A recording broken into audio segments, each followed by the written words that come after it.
Bonjour à toutes et à tous. Pour débuter, tout d'abord, je voudrais remercier l'ONPE pour cette invitation à participer à ce webinaire qui effectivement va nous permettre de présenter une étude portant sur les risques prostitutionnels à l'adolescence et tenter en fait de comprendre les processus d'engagement dans les conduites à risque. Je m'appelle donc Katia Baudry, je suis sociologue indépendante, mais j'ai une double casquette puisque, en plus d'être sociologue, je suis chef d'un service d'un dispositif accompagnant justement des adolescentes en situation de prostitution et des parents dont l'enfant est inscrit dans la prostitution. Donc, pour débuter, en fait, nous nous sommes intéressés effectivement au risque prostitutionnel. Béate, si tu pouvais… Voilà, merci. Nous nous sommes intéressés aux risques prostitutionnels auxquels sont exposés des adolescentes, filles et garçons, ayant grandi dans des familles françaises ou immigrées, établies en France et étant scolarisés dans le système scolaire français. Donc, effectivement, quand on parle prostitution des mineurs aujourd'hui, et dans le cadre de cette étude, nous avons rencontré majoritairement des adolescentes, mais il ne faut quand même pas oublier que la prostitution des mineurs n'est pas genrée, qu'elle est autant masculine que féminine et qu'effectivement aujourd'hui, majoritairement, sont des dossiers concernant des adolescentes. Mais il ne faut surtout pas oublier que des garçons sont aussi en situation de prostitution.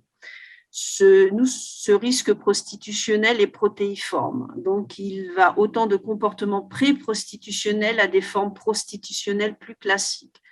Qu'entendons-nous par comportement pré-prostitutionnel? C'est-à-dire que cela peut être aussi des adolescents et des adolescentes qui peuvent avoir des conduites à risque comme une surexposition sur les réseaux sociaux, avoir des rapports sexuels dans l'immédiat sans contrepartie, mais qui, à un moment donné, peuvent les amener à basculer dans des conduites prostitutionnelles plus classiques. Donc, on va avoir des rapports de séduction donnant lieu à des cadeaux ou de secours. Et communément, les adolescents utilisent le terme de michetonnage, où nous sommes dans de la séduction dite vénale, des rapports sexuels plus ou moins consentis lors de soirées entre pairs ou des rapports sexuels tarifés à la suite de rencontres avec des clients ou clientes. L'étude donc a investi les processus d'inscription des adolescentes dans les conduites à risque prostitutionnel, mais a également abordé les défis posés aux parents et aux professionnels de la protection de l'enfance dans la prise en charge socio-éducative. Donc, nous aborderons, pour clôturer cet échange, les professionnels, les préconisations qui nous ont été formulées, et puis nous vous présenterons quelques initiatives qui sont au nombre de 3 pour justement tenter de modifier en fait et d'avoir un nouveau regard sur la prise en charge en fait de ces adolescents inscrits dans ces conduites à risque. Donc, dans un premier temps, en fait, quelles sont les méthodes que nous avons employées pour mener à bien cette étude? Nous avons rencontré des professionnels de différentes structures d'accueil de l'aide sociale à l'enfance en Seine-Saint-Denis et des professionnels de la ville de Montreuil, puisque nous avions commencé à travailler sur la question de la prostitution des mineurs dès 2019, sur une demande de la ville de Montreuil de pouvoir réaliser un petit peu une sorte de diagnostic territorial sur la question de la prostitution des mineurs. Donc, nous avons poursuivi ce travail avec une étude dans des structures d'accueil de l'aide sociale à l'enfance de Seine-Saint-Denis, donc ce qui nous a permis en fait de rencontrer des éducateurs et éducatrices spécialisés, psychologues, veilleurs de nuit, maîtresses de maison, directeurs, directrices, assistantes familiales, infirmières, mais également des intervenants sociaux en commissariat, la BLPF, donc la Brigade locale de protection de la famille, des éducateurs de prévention spécialisés, des de collèges, et nous sommes intervenus effectivement dans des MEX, SAIO, SAUO, dans des circonscriptions, ce qui nous a permis d'avoir quand même un panel assez large, en fait, au niveau des professionnels sur la question. Puis, grâce à l'étude concernant l'ONPE, nous avons pu réaliser des séjours d'immersion donc dans un foyer d'action éducative dans le Haut-Rhin. Nous avons réalisé 7 séjours de 4 à 5 jours où nous étions en immersion donc, dans la structure, ce qui nous permettait effectivement de vivre le quotidien autant de l'équipe, mais des adolescentes. Alors, toutes les adolescentes n'étaient pas en situation de prostitution. C'est un foyer qui a connu des situations de prostitution et il y avait effectivement quelques filles qui étaient dans des pratiques à risque. Donc, on a pu effectivement autant vivre avec ces adolescentes, partager des temps forts, partager aussi des moments nocturnes, la nuit, comment les adolescentes vivent dans le foyer la nuit, et donc en accompagnant les veilleurs. Nous avons également participé aux réunions d'équipe, aux entretiens individuels. Nous avons également rencontré et nous nous sommes entretenus avec l'équipe d'une association lilloise travaillant auprès des personnes en situation de prostitution. Donc, de manière globale, nous avons réalisé plus de 50 rencontres collectives, 61 entretiens individuels ont été réalisés, dont 18 entretiens avec des adolescentes ou jeunes femmes ayant des conduites prostitutionnelles. Et il est vrai que l'immersion a permis également de suivre en fait ces adolescentes et de voir l'évolution sur une année complète. Je voudrais quand même préciser que cette étude n'a pas été simple du fait des mesures sanitaires et de la pandémie Covid-19, puisque effectivement on n'a pas pu rencontrer et mener plus d'entretiens de par ces mesures sanitaires qui nous ont empêchés effectivement parfois d'aller directement sur le terrain. Donc, cette étude nous a mené à réfléchir sur les facteurs sociaux et personnels favorisant l'inscription dans ces pratiques. Ce que nous avons pu constater, la slide d'avant, Béate, s'il te plaît, merci. Nous avons pu constater effectivement que les adolescentes étaient inscrites dans un environnement familial paupérisé et déstructuré, des parents débordés, dépassés par un ensemble de difficultés qui ne leur permettent pas finalement de pouvoir poser un cadre auprès de leurs enfants. Des frustrations engendrées par la société de consommation. Effectivement, aujourd'hui, de par l'avènement des réseaux sociaux, le développement des réseaux sociaux, et des médias comme Internet, effectivement, c'est un peu une boîte de Pandore qui s'ouvre pour des adolescents, mais des adolescents qui ne peuvent pas y accéder puisque financièrement et relationnellement, c'est très difficile pour eux, notamment au niveau des familles qui ne peuvent pas suivre en fait les propositions faites par cette société de consommation. L'influence néfaste des réseaux sociaux et des téléréalités, l'accès précoce à la pornographie en ligne. Effectivement, tous les adolescents aujourd'hui sont inscrits sur les réseaux sociaux, sont confrontés à des images auxquelles ils n'ont pas les outils en fait, ni les ressources pour pouvoir les analyser et les comprendre. Et puis, cet accès précoce à la pornographie, quand on parle pornographie, ce n'est pas la pornographie qui pouvait exister il y a 10, 20 ans. Là, nous sommes sur du hardcore. Et pour ces adolescents, finalement, cette pornographie, c'est une relation, entre guillemets, normale entre des personnes. Et donc, ils ont un regard erroné et tronqué par rapport à la relation à l'autre, qu'ils reproduisent au quotidien dans leurs propres relations. Un rapport difficile à l'école.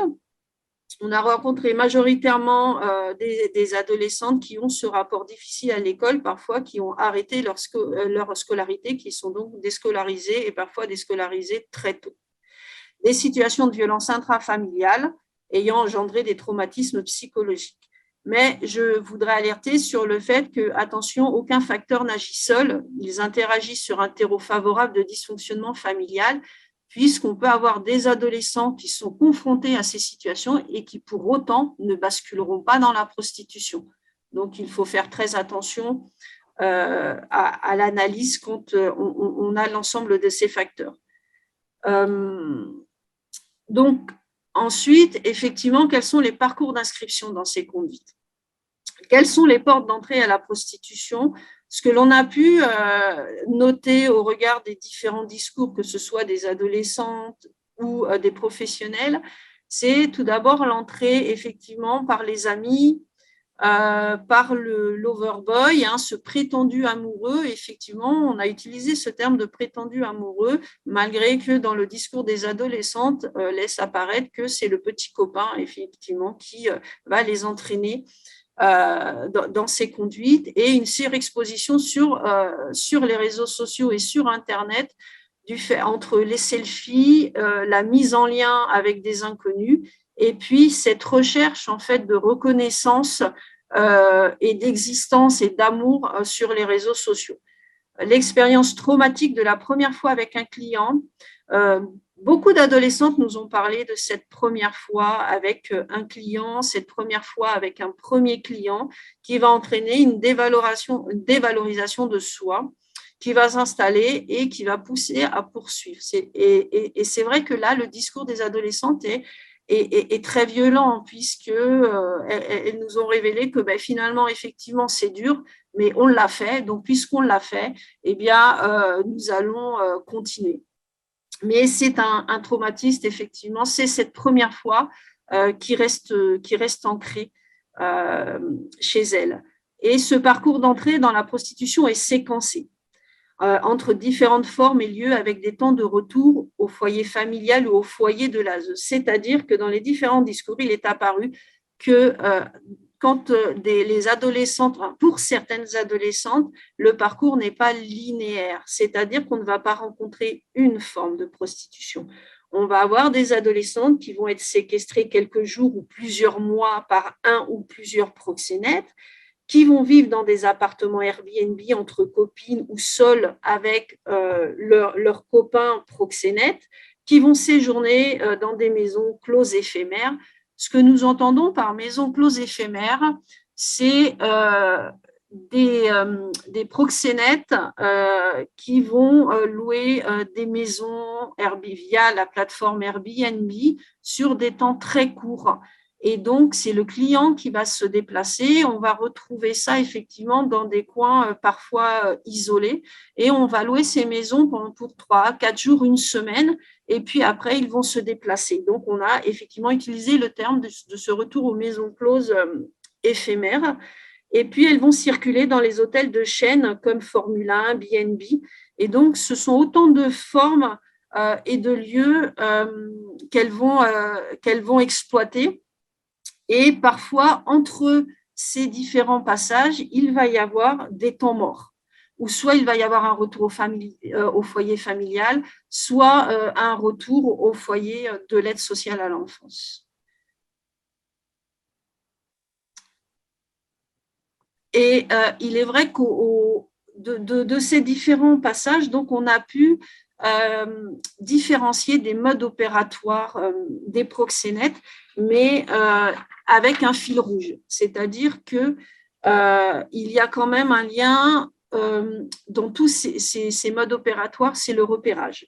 C'est-à-dire que les proxénètes, en fait, dans ces 6 modes opératoires, vont tout d'abord repérer des filles ou des garçons soit en fugue, soit confiés à l'aide sociale à l'enfance, ou des adolescents qui sont surexposés sur les réseaux sociaux. Il va donc y avoir cette technique d'approche afin de pouvoir les repérer et exploiter donc ces vulnérabilités. Et donc, ce sont majoritairement des adolescents dont les liens sociaux avec les proches ou leurs connaissances sont dégradés. Donc, une fois en fait qu'ils ont repéré ces adolescentes, on va avoir un premier mode opératoire, c'est l'histoire d'amour. L'histoire d'amour, donc, c'est le garçon qui va effectivement se rapprocher des adolescentes et qui, d'une certaine manière, va pallier les carences affectives parentales. Il va se positionner en tant que figure masculine protectrice et aimante, et va se créer et se nouer une pseudo-histoire d'amour. La deuxième mode opératoire, ce sont les recruteurs. Quand on a débuté l'étude, les premières études sur la prostitution des mineurs, les jeunes nous parlaient effectivement de garçons qui, sur les réseaux sociaux, allaient directement au contact des filles. Aujourd'hui, c'est toujours le cas. Mais il y a une modification qui s'est opérée, c'est-à-dire qu'aujourd'hui, ils vont en fait envoyer des filles et des femmes à la rencontre de ces adolescentes pour justement baisser la vigilance en fait de ces filles. Et donc, ils vont faire appel et on va utiliser ce mode opératoire, surtout dans les structures d'accueil de l'aide sociale à l'enfance, où on va faire appel donc à des filles et à des garçons qui ont le même âge, même problématique, qui sont inscrits dans la prostitution ou dans le trafic de stupéfiants, qui vont être donc positionnés dans les structures d'accueil et qui vont être là pour repérer les adolescentes vulnérables. Et donc, on va leur proposer une écoute attentive, une compréhension, une protection, de l'aide. On va les accompagner dans leur fugue, parfois les premières fugues. On va les inviter à des soirées. Donc, on va noter ce deuxième mode opératoire. Le troisième mode opératoire, ce sont les viol-tests. Les viol-tests, donc, ce sont des garçons qui vont en fait attirer des adolescentes, et c'est un peu tester la soumission en fait de l'adolescente en lui faisant subir des actes sexuels présentés un peu comme une sorte d'entretien d'embauche. En fait, c'est un peu de vérifier si l'adolescente est en capacité de répondre, de satisfaire aux désirs du client. Le quatrième, et là est la difficulté au niveau des viol-tests dans le discours des adolescentes, c'est la question du consentement. Pour les adolescentes, en fait, le fait de suivre le garçon dans un endroit pour avoir un acte sexuel, elles se disent en fait consentantes. Mais après, en fait, elles ne comprennent pas que parce qu'elles ont dit oui là, cela ne veut pas dire que ce consentement vaut pour les actes qu'on leur fait subir. Et d'où la difficulté pour elles de comprendre qu'elles sont victimes, en fait, et non coupables et non consentantes dans cet acte-là. Le quatrième mode opératoire, c'est l'exploitation de l'instinct de survie des adolescentes. Là, on va parler d'adolescentes qui sont en fugue, pas forcément confiées à l'aide sociale à l'enfance, des adolescentes qui sont en fugue et qui vont donc se retrouver dehors, complètement démunies. Et on va créer en fait des dépendances d'une affective par la valorisation, puisqu'on va leur prêter des vêtements, leur apprendre à se faire belle, une dépendance au toxique, donner de l'argent pour acheter des cigarettes, mais aussi donner du shit, donner de l'alcool. Et puis aujourd'hui, on le sait très bien, les ballons, donc la consommation du protoxyde d'azote. Et puis une dépendance matérielle, elles sont dehors, elles ne savent pas où dormir, donc on va leur offrir des solutions d'hébergement, mais aussi des repas et des secours.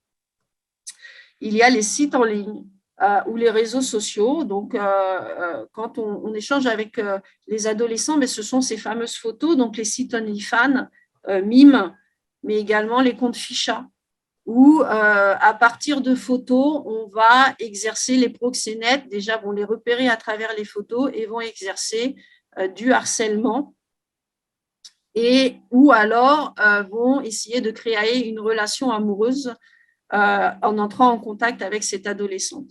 Et puis, il y a les adolescentes engagées. Alors, souvent, ce sont des adolescentes qui ont subi des agressions, mais qui ont eu aussi des rapports sexuels non tarifés. Elles se disent, quand on parle avec elles, elles se disent volontaires, c'est-à-dire qu'elles vont s'engager en fait dans un parcours en pensant qu'elles maîtrisent en fait leur engagement, qu'elles maîtrisent les codes. Mais en fait, elles n'ont pas ces codes prostitutionnels, c'est-à-dire qu'elles ne savent pas poser des tarifs, elles ne savent pas rentrer en contact avec les clients, donc elles vont se rapprocher d'une personne qui va contrôler, en fait, qui va prendre la main sur cette adolescente, et c'est à ce moment-là que l'adolescente, en fait, va perdre complètement le contrôle d'elle-même, le contrôle de son corps, le contrôle de son image, le contrôle de ses actes.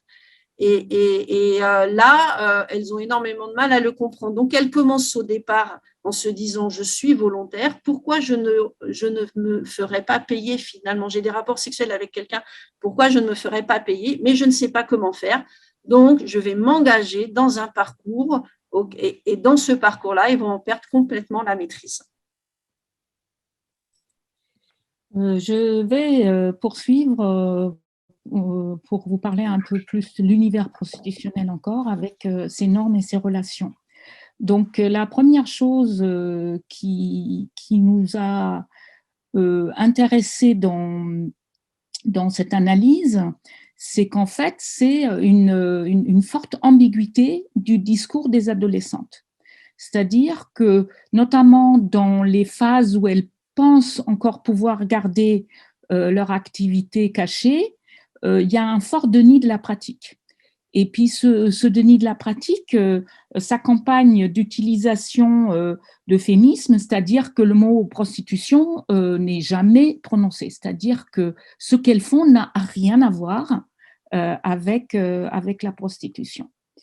Elles insistent pour affirmer leur consentement, mais en creusant plus loin dans les entretiens, elles finissent par avouer qu'elles ont peur, qu'elles ont eu peur, qu'elles ont ressenti du dégoût face aux clients et du dégoût aussi finalement qui s'installe vis-à-vis de leur propre corps.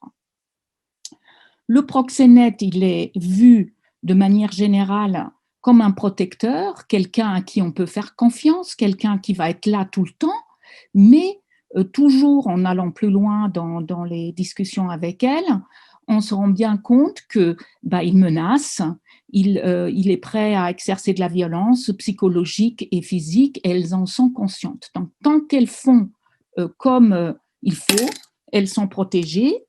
Si elles n'obéissent pas, elles peuvent avoir droit à des représailles. Donc, elles pensent tout le temps affirmer, maîtriser, elles affirment donc maîtriser la situation et posent les conditions, notamment lors des prises de contact téléphoniques, les postures qu'elles acceptent, la protection du rapport, etc. Mais au final, elles avouent ou elles disent que c'est difficile de refuser les exigences des clients ou elles se font malmener, donc du coup, voilà, elles ne maîtrisent pas vraiment comme ça. Une autre norme de cet univers, c'est qu'il y a autant des hommes qui peuvent des fois être mineurs encore, que des femmes qui exercent ce rôle de recruteurs, d'intermédiaires, de proxénètes. Et donc, les femmes jouent plus sur des cordes plus maternelles, dans une protection plus maternelle, là où l'homme, c'est plus la sécurité en termes de les protéger contre de violences éventuelles. Il y a un rapport de domination qui est à la base et qui, en fait, vire vers des violences subies très concrètement. Alors, ces rapports de domination qui structurent l'échange entre adolescentes et proxénètes ou clients sont d'abord des rapports de genre, c'est-à-dire d'hommes sur les femmes, sont des rapports socio-économiques puisqu'il y a un décalage de richesse, il y a ceux qui peuvent payer ou ceux qui ont plus d'argent et elles qui en ont moins, mais il y a aussi ces rapports de domination propres à l'échange économico-sexuel, c'est-à-dire qu'on échange un bien monétaire contre un service sexuel, et puis sans parler évidemment du rapport d'âge où elles sont plus jeunes et moins expérimentées que les personnes qui sont clients ou proxénètes.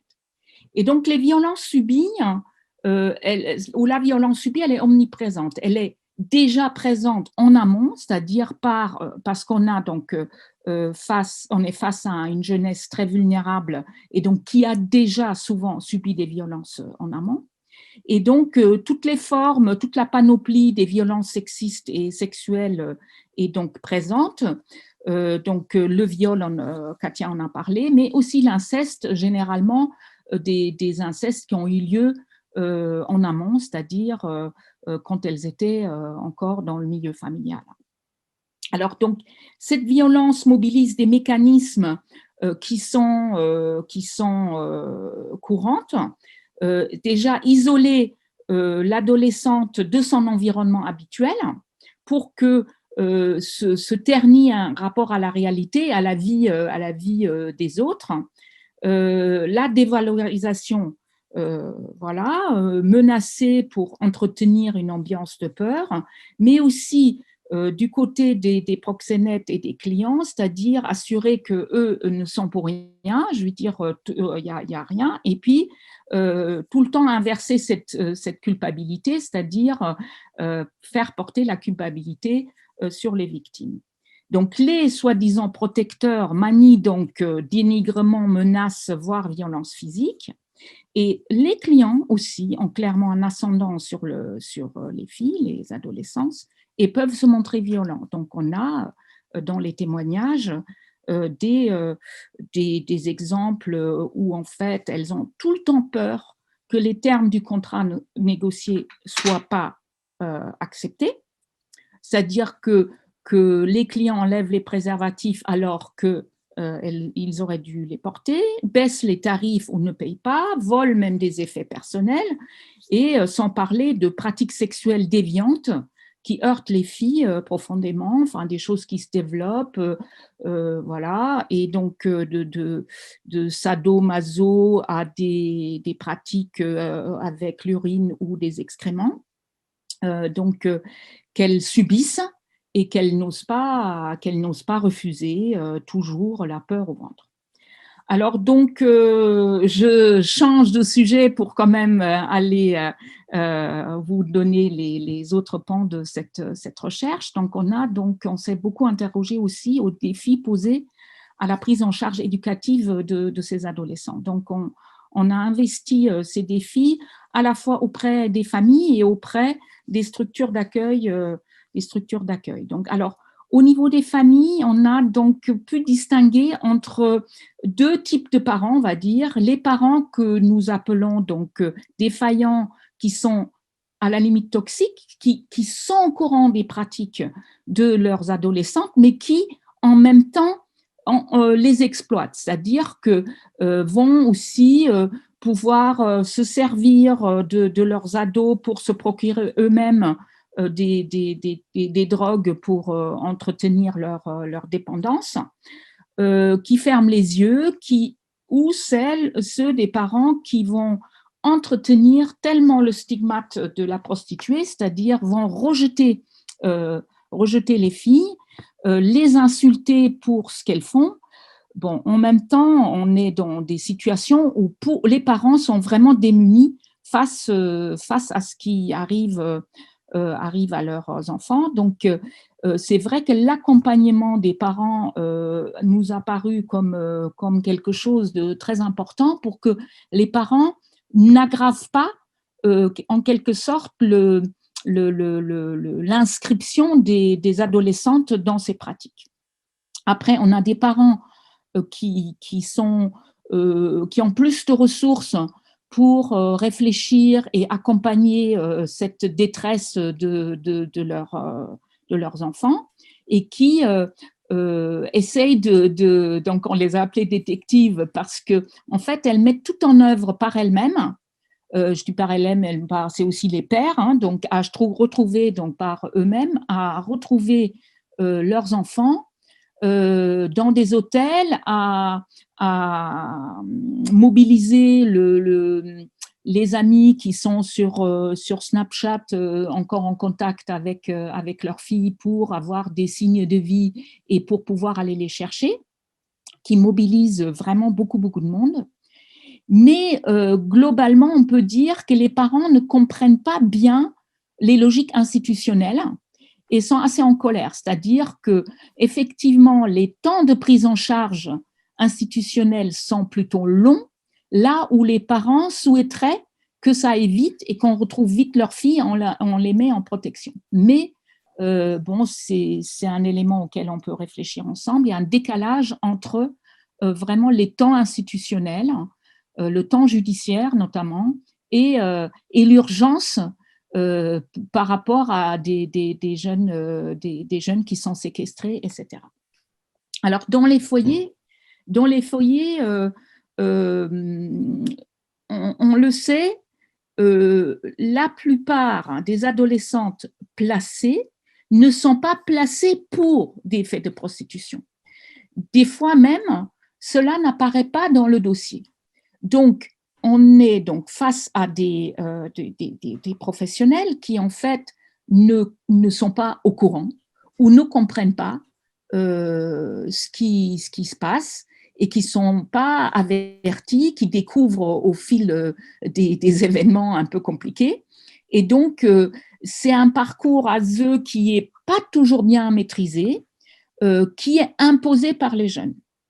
Notamment la question des fugues apparaît de manière récurrente. Donc, vous voyez, ce qu'on appelle fugue, c'est des absences non autorisées du foyer qui peuvent durer souvent jusqu'à 72 heures, puisque la règle veut qu'au bout de 3 jours d'absence, on est obligé de changer de foyer. Donc, les jeunes maîtrisent bien cette règle et réapparaissent suffisamment tôt pour ne pas se faire muter ailleurs, ou si elles veulent justement aller dans un autre foyer, elles font exprès de creuser un peu, de mettre à mal le rapport éducatif pour pouvoir être placées ailleurs. Madame Collet, du coup, on va s'approcher de la fin. Oui, voilà, donc voilà. On a commencé à 9h45. Hein. Donc, le collectif jeune est mis à mal globalement, hein, c'est-à-dire que il y a donc un recrutement en interne et puis des conflits entre les jeunes avec les éducateurs, les éducatrices, donc notamment pour empêcher la fugue. Souvent, c'est très compliqué. Alors, il y a évidemment, pendant la période du confinement, en raison de la crise sanitaire, à la fois des difficultés avec certains jeunes, des rapports très difficiles, mais d'autres foyers ont trouvé des solutions d'éloignement groupés dans des gîtes pour mettre les jeunes à l'écart dans d'autres ambiances. Alors donc, les 3 initiatives innovantes que nous avons donc observées, donc c'est à la fois cette réduction des risques sexuels pratiquée par l'association Tract, où en fait il est très important, il a été donc souligné qu'il est très important de ne pas les stigmatiser, de ne pas porter de jugement et plutôt s'approcher des jeunes par des gestes de prévention pour établir une relation de confiance, pour qu'au fur et à mesure se noue une relation avec les éducateurs, éducatrices de l'association et un retour vers des référents qui sont leurs référents habituels. Alors, la méthode motivationnelle qui est pratiquée dans des consultations sexo en région parisienne consiste plutôt à valoriser les compétences psychologiques et sociales de l'adolescent par ces principes de l'empowerment et de la psychologie positive, donc s'appuyer sur les potentiels, aider à retrouver ses passions pour pouvoir envisager une autre vie. Donc, l'art-thérapie a été aussi une des initiatives innovantes pratiquées dans le foyer d'action éducative dans le Haut-Rhin et qui vise à rétablir le rapport notamment au corps à travers l'expression artistique. Alors, parlons quand même rapidement des sorties des pratiques prostitutionnelles, puisqu'il y a des sorties pas à 15-16 ans, mais plutôt après, c'est-à-dire plus vers l'âge adulte, soit par des humiliations en trop, c'est-à-dire que quand vraiment il y a des rapports sexuels qu'elles considèrent consentis et d'autres où les clients exagèrent, où elles ne peuvent plus, soit par des vraies rencontres amoureuses avec des personnes qui ne sont pas inscrites dans ces milieux et qui les aident à vouloir espérer une autre vie. Et puis, évidemment, il y a aussi les solutions institutionnelles qui, à un moment ou à un autre, prennent, qui sont soit le contrat jeune majeur qui propose donc une inscription dans des formations ou des insertions professionnelles, et évidemment aussi l'éloignement du département. Donc, j'ai donc toute une slide sur des préconisations que je ne vais pas pouvoir donc détailler puisqu'on n'a plus le temps. Donc, mais on peut peut-être y revenir dans la discussion. Donc, collaboration, accompagnement, suivi, prévention précoce. Ou peut-être vous pouvez prendre, si en 5-10 minutes, vous pensez que c'est possible de le… C'est vous qui voyez, hein. Enfin, je veux dire, ça peut être utile, allez-y. Voilà. Donc, en termes de collaboration, ce qui est surtout souligné, c'est qu'il faudrait des cellules de veille au niveau des collectivités territoriales, c'est-à-dire qui impliquent différents acteurs pour qu'il y ait une meilleure concertation des actions, une meilleure connaissance, un réseau de partenaires pluridisciplinaires pour conjuguer les efforts et se tenir au courant. Donc, en termes d'accompagnement, il faudrait clairement développer encore les formations pour sensibiliser les professionnels, puisqu'on constate quand même que le niveau d'information n'est pas le même, c'est-à-dire que les professionnels sont aussi des parents souvent, ont leur propre vécu à gérer et nous avons des témoignages qui montrent à quel point les pratiques prostitutionnelles des jeunes qui sont confiés sont particulièrement heurtants pour les professionnels. Soutien à la parentalité, je l'ai déjà évoqué, groupe de parole pour les parents, pour vraiment que les parents ne restent pas dans la honte et dans le stigmate pour qu'elles puissent en sortir. Alors donc, puisque tout ça se passe en termes de suivi, parce que toute cette nouvelle forme de prostitution se passe via les réseaux sociaux et Internet, il faudrait que les professionnels, de leur côté, puissent aussi investir ces liens grâce à des connexions, à des liens qu'ils puissent établir avec les jeunes pour rester aussi en contact avec elles quand elles sont notamment en fugue. Pour accélérer la détection, clarifier les types de relais possibles, sécuriser le parcours ASE, c'est-à-dire que les mettre dans quelque chose qui les accompagne sur la longue durée et qui évite qu'on passe de foyer en foyer, par exemple. Donc, évidemment, l'idéal serait un accompagnement éducatif renforcé. Souvent, nous avons entendu quand même de problèmes de moyens dans les structures. Hein, voilà. Et donc, la solution, c'est vraiment l'éloignement, essayer de voir comment ça peut être mis en place hors département ce n'est pas la solution miracle, mais ça permet quand même d'éloigner ces adolescentes de leur réseau habituel, de leurs petits copains, de leurs amis et protecteurs. Et donc, évidemment, la prévention précoce, c'est-à-dire des actions de prévention autour de l'éducation à la sexualité dès les collèges, c'est-à-dire que qu'est-ce que c'est des rapports amoureux, qu'est-ce que c'est la sexualité, la pornographie, comment on se protège et comment on se protège notamment. Voilà, vous voyez, les jeunes pensent aller sur des sites qui sont réservés aux jeunes, mais dans lesquels opèrent, comme disait Katia, des proxénètes. Donc, on arrive à la fin. Donc, ça part donc d'un constat de cumul de vulnérabilité chez les adolescentes, les conduisent donc vers des conduites à risque comme la prostitution.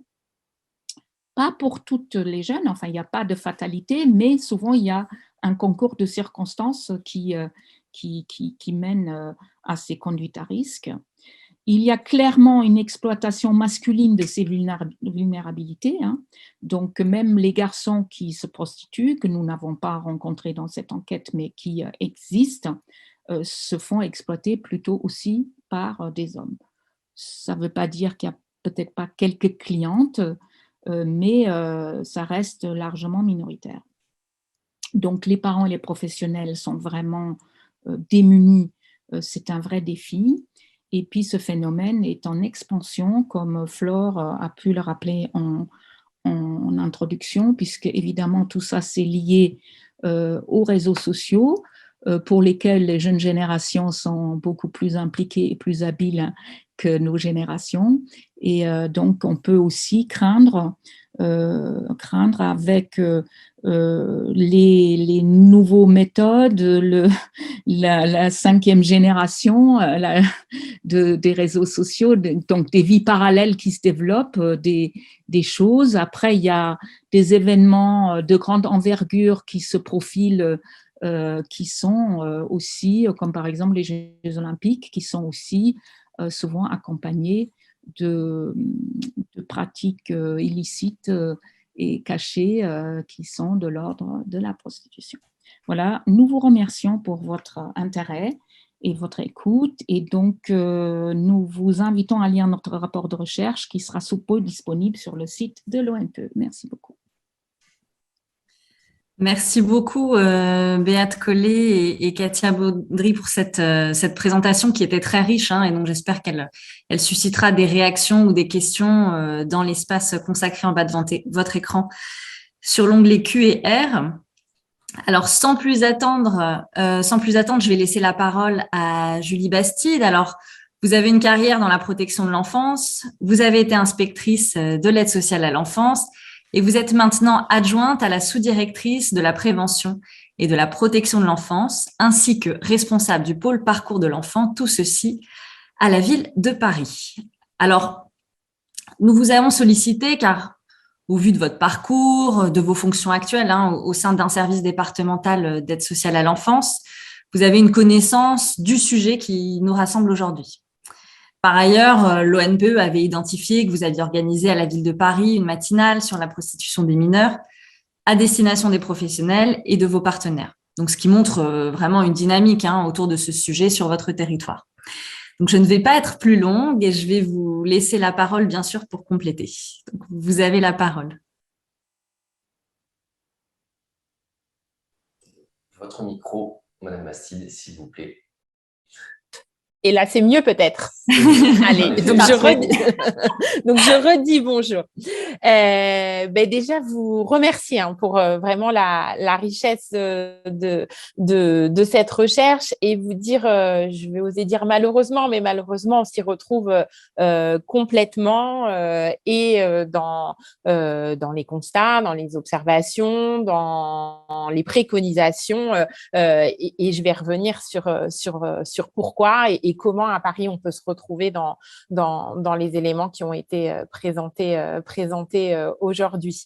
Peut-être, je vais me permettre juste un petit pas de côté par rapport à la recherche qui se concentre sur la question des adolescentes et adolescentes qu'on appelle, nous, dans notre jargon, domiciliés, mais en tout cas, vous les présentez ayant des familles en France, résidant en France, pour parler de la prostitution des mineurs non accompagnés qui, pour nous, est une vraie réalité et fait partie également des situations de prostitution que nous rencontrons et que nous accompagnons au quotidien. C'est une part non négligeable quand même des situations et peut-être les situations sur lesquelles on a pour nous des résultats qui sont le plus objectivables.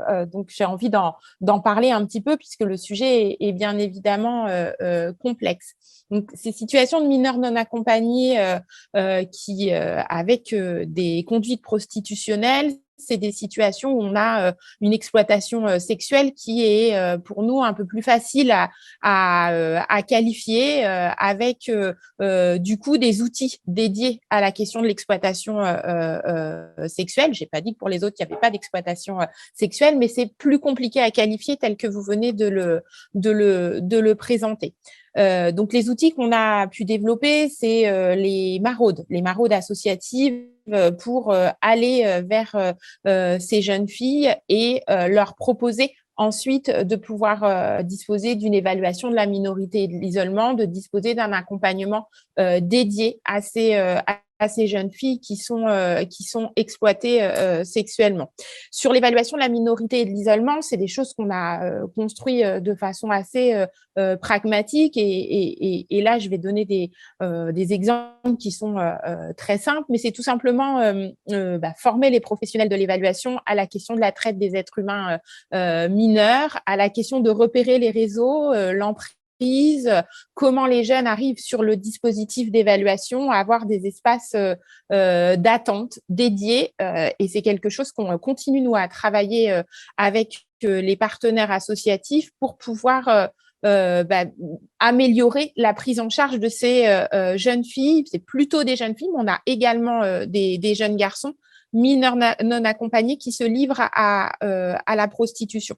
Et une fois ce repérage réalisé, on a des dispositifs de prise en charge adaptés. Et pour le coup, la question de l'éloignement géographique, on arrive à avoir quelques résultats et le sujet est suffisamment complexe pour que je me permette de valoriser aussi quand on a quelques résultats.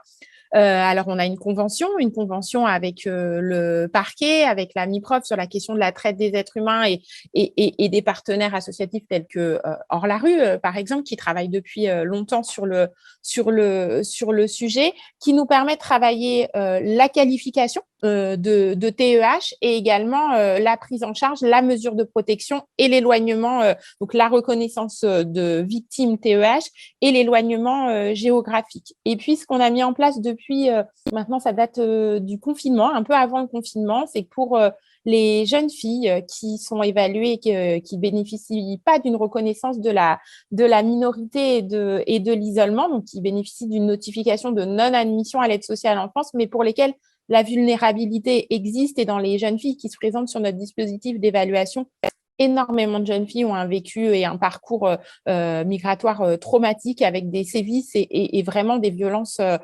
énormes et pour le coup des témoignages sur des conduites et de la prostitution qui viennent assez vite dans l'entretien d'évaluation appuyé par psychologues et infirmiers, mais en tout cas viennent assez vite. On a fait le choix de maintenir la mise à l'abri de ces jeunes filles et de travailler avec du coup les partenaires de droit commun et les structures en charge de la prise en charge de ces jeunes femmes victimes, donc en lien avec Drill et SIAO, mais en lien également avec les établissements pour pouvoir proposer une structure et un accompagnement adapté. Et on a réussi avec certaines jeunes filles du coup par cette porte d'entrée de l'évaluation et de la minorité, à pouvoir accrocher un accompagnement, y compris un accompagnement juridique, social, éducatif. Voilà. Donc, je me suis permise de faire ce petit pas de côté par rapport à l'objet de votre étude, parce que ça fait partie aussi de la réalité des situations de mineurs en conduite prostitutionnelle que nous rencontrons à l'aide sociale à l'enfance.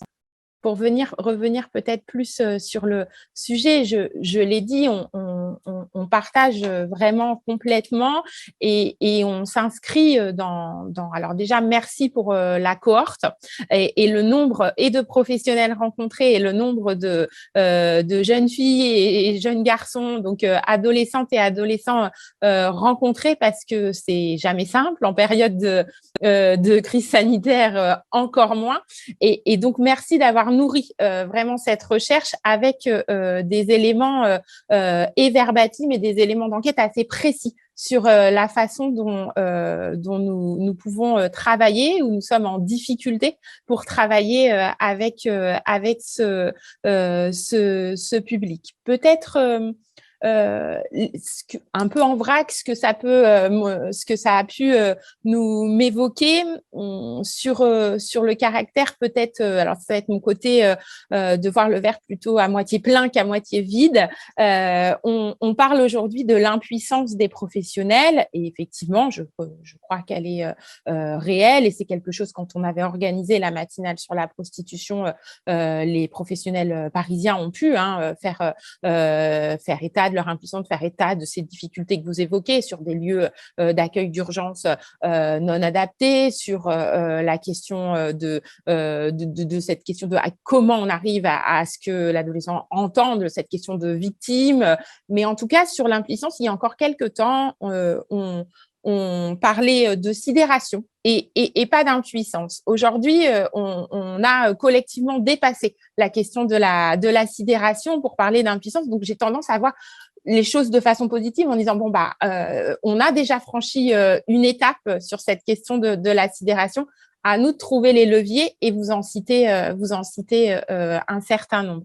Sur les leviers qui peuvent me parler, il y en a un que vous avez moins développé et je vais me permettre de revenir. C'est celui de l'initiative sur la réduction des risques. Cette initiative, moi, elle me parle tout particulièrement parce qu'on a pu l'expérimenter sur un autre public avec des problématiques différentes qui sont celles des mineurs en errance avec des addictions très, très fortes, hein, et puis parfois d'ailleurs avec des conduites prostitutionnelles ou avec des jeunes filles qui gravitent autour de ces mineurs en errance qui ont également des conduites prostitutionnelles, mais qui en tout cas se retrouvent sur un refus de protection complet et un refus comme ça de reconnaître qu'ils sont en difficulté sur des mises en danger gravissines, sur des mises en danger hors normes. Et quand vous parlez des sévices, je vais utiliser ce terme, mais sexuels et des violences que ces mineurs subissent, il faut les mettre également en lien avec l'âge de ces mineurs. Et des fois, on a des jeunes filles qui sont extrêmement, extrêmement jeunes. Et du coup, avec tout ce que ça peut conduire en termes de traumatisme sur ces jeunes filles. Et je pense que c'est important de rappeler qu'on a également dans nos mineurs qui se livrent à des conduites prostitutionnelles des jeunes filles de parfois 13 ans. Donc, on est sur des âges vraiment extrêmement jeunes. Donc, vraiment, sur cette question de la réduction des risques, pourquoi ça m'a tout particulièrement parlé? Parce qu'on est, je crois, collectivement face à une multitude de défis face à ces adolescentes et adolescents. On est face au défi de la recherche de l'accueil du soir, puisqu'il y a une mesure de placement et une mesure de protection qui est ordonnée et donc il faut l'exécuter. On est face aux questions de santé sexuelle et de tout ce qu'il faut mettre en place en termes de soins. On est face, bien sûr, aux questions d'audition, délai de justice, et vous avez rappelé donc et souvent des jeunes filles qui sont quand même parfois sur des questions de prostitution, mais également sur des délits, des passages à l'acte violent, et du coup il faut quand même jongler entre toutes les interventions autour de ces jeunes filles. On est souvent sur des jeunes filles avec des addictions fortes parce qu'il faut pouvoir supporter l'insupportable. Donc également sur cette question de l'addiction. Et puis vous avez parlé du faisceau, de la famille, avec des questions de droit de visite et d'hébergement. On ne sait plus forcément dans quel sens prendre les choses, avec des familles qui ont bien souvent malmené énormément ces jeunes filles durant l'enfance, et on se retrouve parfois face à la complexité de la situation, à plus savoir dans quel sens prendre et comment prioriser nos interventions, y compris parfois à faire des choix par défaut, qui peuvent être des mauvais choix. Hein. On a pu se questionner sur des demandes de main levée, d'accueil pour des jeunes filles où on se disait mais de toute façon, elle se met tellement en danger avec la mesure de protection que peut-être qu'elle serait mieux dans sa famille, en oubliant que la famille avait été si maltraitante, hein, et en oubliant de pourquoi cette jeune fille, je dis plutôt jeune fille parce qu'on a majoritairement des jeunes filles, mais cette jeune fille avait été confiée initialement à l'aide sociale à l'enfance. Les jeunes filles sont très peu confiées pour des motifs et des attendus sur travailler sur la prostitution, mais sur d'autres types de maltraitance. Donc, cette question de la réduction des risques, c'est pour moi, oser travailler par priorité, oser dire que peut-être que la priorité du moment, ce sera de s'accorder sur le retour de fugue et le lien, et pouvoir mettre en place une consultation, un bilan médical, quelque chose autour de la santé sexuelle, et que ce sera ça la priorité, et que ce sera peut-être pas de réussir la mesure d'accueil, puisqu'on sait que de toute façon, à ce moment-là, la jeune fille n'est pas prête et que le foyer qu'on va pouvoir le proposer n'est pas adapté. Alors, ça ne veut pas dire que nous, et surtout à mon niveau de responsabilité, il ne faut pas continuer à chercher des lieux d'accueil adaptés, et vous faites à un moment la proposition de lieux d'accueil bas seuil qui permettent d'avoir un accueil plus souple par rapport à ces conduites et ces fugues. Et ça, il faut absolument qu'on continue, mais ça veut dire aussi que l'ensemble de la ligne hiérarchique, parce que ce n'est pas quelque chose qui peut être décidé par un professionnel seul, peut assumer aussi collectivement le fait que on va peut-être revoir nos objectifs à la baisse, mais en tout cas, ce qui va être essentiel, c'est de maintenir au quotidien ce lien avec la jeune fille, malgré ses fugues, malgré sa violence, malgré ses passages, ses mises en danger, répétées. Voilà pourquoi cette question de la réduction des risques, moi, m'a tout particulièrement parlé. Peut-être un mot, et ça fait également écho sur, vous en avez parlé, la temporalité. On a des jeunes filles qui sont dans l'immédiateté. Lorsqu'elles débarquent, au moment où elles retournent sur leur structure, au moment où elles retournent, alors chez nous, c'est les secteurs de l'aide sociale à l'enfance, des fois ça porte d'autres noms, c'est maintenant, tout de suite, pour une demande immédiate. Et on a un fonctionnement des institutions avec des lourdeurs aussi, mais en tout cas qui ont du mal à trouver, le référent, il fait autre chose à ce moment-là, le référent permanent, c'est pas celui qui a forcément le lien, etc. Et qui ont du mal à être en lien dans cette immédiateté de la réponse. Donc, c'est vraiment quelque chose qui me semble à mettre collectivement au travail sur la question de comment aussi on peut trouver des réponses qui seront peut-être pas parfaites, mais qui nous permettent aussi de sortir de cette impuissance pour arriver aussi à pouvoir valoriser ce qui se fait, parce qu'il se fait des choses aussi intéressantes et il y a un vrai souci de ces jeunes filles et de leur mise en danger. Voilà, en gros, sur ce que ça a pu, et j'espère que ça va pouvoir du coup ouvrir les échanges. Peut-être vous dire qu'à Paris, là où on en est, c'est de pouvoir avancer sur un protocole de collaboration, de partenariat, avec bien sûr parquet des mineurs et tribunal pour enfants. Ça, c'est absolument indispensable, mais également les partenaires associatifs qui sont engagés sur la question de la prostitution des mineurs. Donc, c'est ce qu'on souhaite mettre au travail. C'est un engagement de notre nouveau schéma de prévention et protection de l'enfance. Vous parlez d'une cellule de coordination. C'est quelque chose qui nous semble effectivement important. L'idée, ça serait que ce soit davantage sous l'égide du parquet. Pourquoi? C'est que sur la question, et je suppose qu'elle existe aussi sur les autres collectivités, nous, on a énormément de jeunes filles qui sont confiées à un département limitrophe, dans le Val-de-Marne, en Seine-Saint-Denis, dans les Hauts-de-Seine, etc., et qui se prostituent à Paris et vice-versa. Des jeunes filles qui nous sont confiées chez nous et qui vont se prostituer dans un département limitrophe, et du coup, des enquêtes qui débutent ailleurs avec différents services d'enquête, et la nécessité à un moment qu'on puisse être un peu plus efficient sur la question de l'enquête et bien sûr l'intemporalité de l'enquête.